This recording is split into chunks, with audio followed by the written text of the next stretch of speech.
ఎట్టకేలకు Penamaluru YCP MLA Parthasarathi అయితే టీడీపీలో చేరటం అయితే ఖాయమైంది. ఈ నెల 21న ఆయన టీడీపీలో చేరబోతున్నట్టయితే తెలుస్తోంది. ఈరోజు సాయంత్రం కూడా హైదరాబాద్లో టీడీపీ అధినేత చంద్రబాబుతో సమావేశం కానున్నారు. ఇక వైసీపీ కూడా పెనమలూరు టికెట్ను మంత్రి జోగి రమేష్ కేటాయిస్తూ పూర్తిస్థాయి క్లారిటీ కూడా ఇచ్చిన నేపథ్యంలో మనతో మాట్లాడటానికి ఎమ్మెల్యే పార్థసారథి ఉన్నారు.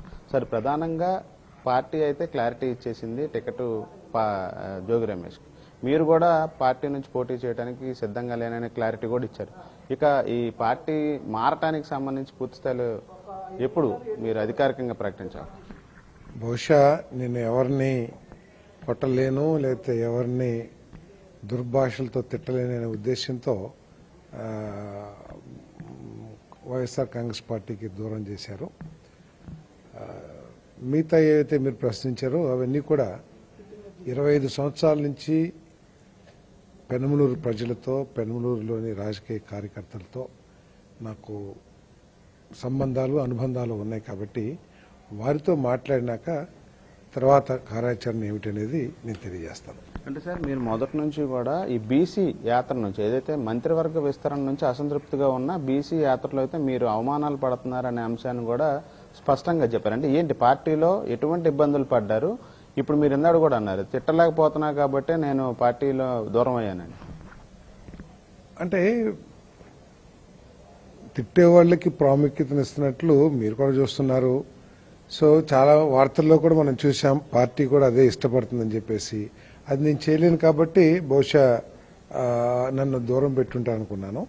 తర్వాత మంత్రి పదవి రాకపోతే అసంతృప్తి లేకపోతే బాధ అనేది ఎవరికైనా ఉంటుంది. ఎందుకంటే నాకు అన్ని విధాల అర్హత ఉందని చెప్పేసి నేను భావిస్తా ఉన్నాను. 5 సంవత్సరాలు పార్టీ అపోజిషన్లో ఉన్నప్పుడు చిత్తశుద్ధితో, కమిట్మెంట్తో పార్టీ ఆదేశాలకు అనుగుణంగా పనిచేయటం కూడా జరిగిన విషయం కూడా మీ అందరికీ తెలుసు. ఆఖరికి నా సొంత స్థలంలో, విలువైన స్థలంలో పార్టీ ఆఫీస్ కోసం కూడా ఆ రోజు మరి నిరభ్యంతరంగా పార్టీకి అవకాశం, పార్టీ కోరితే ఆఫీస్ బిల్డింగ్ కూడా ఇక్కడే పెట్టి ఆపరేట్ చేశాం.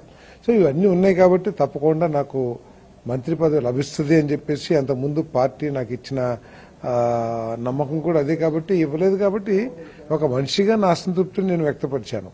సో ఒక వ్యక్తిగా అసంతృప్తి వ్యక్తపరిచాను. అది నేను తప్పని నేను అనుకుంటలేదు. ప్రజాస్వామ్యంలో అసంతృప్తి కానీ, తృప్తి కానీ, భావ వ్యక్తీకరణ అనేది ఎవరికైనా సాధ్యమే. దాన్ని ఆశగా తీసుకుని పార్టీ కమిట్మెంట్ లేదనో లేకపోతే అనుకుంటాం కరెక్ట్ కాదు. నాకు 5 సంవత్సరాలు జగన్మోహన్ రెడ్డి గారు వైఎస్ఆర్ కాంగ్రెస్ పార్టీ శాసనసభ్యుడిగా ఉండే అవకాశం కల్పించింది. కాబట్టి దాని గురించి నేనేం మాట్లాడి భవిష్యత్ కార్యక్రమం తప్పకుండా నన్ను ఆదరించిన పెనమలూరు ప్రజలతోనూ అదేవిధంగా కార్యకర్తలతో మాట్లాడి నేను తెలియజేస్తాను. అంటే సార్, సారథికి ఫస్ట్ పెనమలూరు టికెట్ లేదు, గన్నవరం వెళ్ళాలి ప్రతిపాదనలు వచ్చాయి. కానీ చివరిలో చూస్తే మీకు తిరిగి పెనమలూరు టికెట్ ఇస్తామనే హామీ కూడా ఇచ్చారు.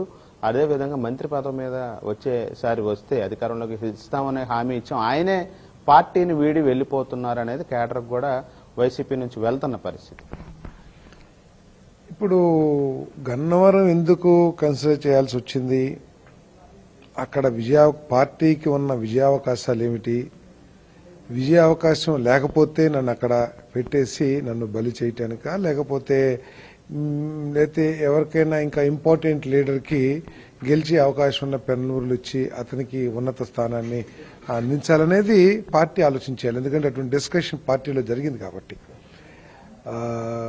తర్వాత ఎంతమంది అక్కడ పార్టీ టికెట్ అనేది ఒక అనుమానం అయితే కావాలని చెప్పేసి పార్టీ క్రియేట్ చేసిన విషయం తెలిసిందే.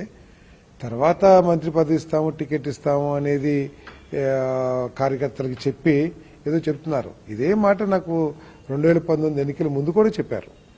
అప్పుడు 5 సంవత్సరాలు నాకు తెలిసి జిల్లాలో ఎవరికి తక్కువ కాకుండా అందరికంటే కూడా ఒక ఆకు ఎక్కువే కష్టపడ్డాను, పార్టీ కార్యక్రమాలు చేశాను. అప్పుడు నాకు నా కష్టానికి కానీ, నా పార్టీ పట్ల నాకున్న కమిట్మెంట్కి కానీ సరైన గౌరవం ఇచ్చారు, లేకపోతే సరైన గుర్తింపు ఇచ్చారని చెప్పేసి నేను భావిస్తా. అంటే పార్టీ టికెట్ రాదనే సారథి పార్టీ మారుతున్నారు అనుకోవచ్చా? పార్టీ ఇవ్వాలనుకున్నారు, ఇవ్వద్దనుకున్నారు, పార్టీ చెప్పాలి, నాకు తెలియదు. మరి అట్లాగే గతంలో కూడా చంద్రబాబు మీద విమర్శలు కూడా చేశారు మీరు ఎమ్మెల్యేగా. ఇప్పుడు మళ్ళీ అదే పార్టీలోకి వెళ్లే పరిస్థితి అంటే అక్కడ వాతావరణాన్ని ఏ విధంగా ఓన్ చేసుకుంటారు? ఇవన్నీ కూడా నేను మీతో చెప్పలేదు. తెలుగుదేశం పార్టీలో చేరుతున్నాను కానీ లేకపోతే మాట్లాడాను అధికారికంగా మీ క్యాడర్ నుంచి అయితే సంకేతాలు వస్తున్నాయి టీడీపీలోకి వెళ్తా అన్ని సంకేతాలే. సంకేతాలు ఎప్పుడైనా మారొచ్చు, లేకపోతే సంకేతాలు ఏదైనా అవ్వచ్చు, కానీ నేను మీకు చెప్పలేదు. అన్ని ఒక రూపం తీసుకున్న తర్వాత ప్రస్తుతం నేను మాట్లాడతాను. అంటే అధినేతతో టీడీపీ అధినేతతో సమావేశం ఎప్పుడు సార్ ఇవాళ ఉందా? నేను చెప్తాను అది తెలిసిన తర్వాత. సార్ అట్లాగే ఈ ఎక్కువ ప్రచారం కూడా పెనమలూరు గాని నూజివీడు గాని అని ఈ రెండు అంశాలు అంటే మీరు ఏ పార్టీ నుండి పోటీ చేసినా ఈ నియోజకవర్గం అనేది కీలక పాత్ర పోషిస్తుంది కాబట్టి ఎక్కడి నుంచి మీ ప్రిఫరెన్స్ ఉంటుంది? నా ప్రిఫరెన్స్ అయితే పెనలూరు నుంచే పోటీ చేయాలని చెప్పేసి నా అభిలాష. ఎక్కడున్నా కూడా పెనలూరు నుంచే పోటీ చేయాలనేది నా అభిలాష. పూర్తి స్థాయిలో ఎప్పుడు క్లారిటీ ఇస్తారు సార్? పార్టీలో అంటే పెనమలూరులోనే ఒక బహిరంగ సభ పెట్టి పార్టీలో చేరతారు సార్, అది 21ని ఇది ఉంటుంది అనేది మీ వర్గం నుండే వస్తుందని మీరు చెప్పట్లేదు, కానీ మీ సంబంధించిన వర్గం మొత్తం కూడా ఈ అంశం మీద క్లారిటీతో ఉన్నారు.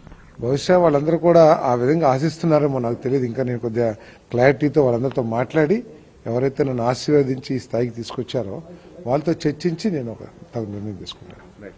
ఇది మొత్తంగా వచ్చే ఎన్నికలకు సంబంధించి పోటీ అంశం, పార్టీ చేరిక అంశం మీద అధికారికంగా మాట్లాడతాను. దానికి కొంత సమయం ఉంది. అయితే పెనమలూరు నుంచి పోటీ చేయడానికి తొలి ప్రాధాన్యత ఉంటుందని అయితే పాదసారి చెప్తున్నారు. ఇక వైసీపీలో తాను చాలా కష్టపడ్డాను, దానికి సంబంధించి మంత్రి పదవి దక్కలేదు కాబట్టి ప్రస్తుతం వాళ్ళు కూడా టికెట్ ఎందుకు ఇవ్వలేదో పార్టీ చెప్పాలని చెప్పి అయితే పాదసారి చెప్తున్నారు. ఒకటో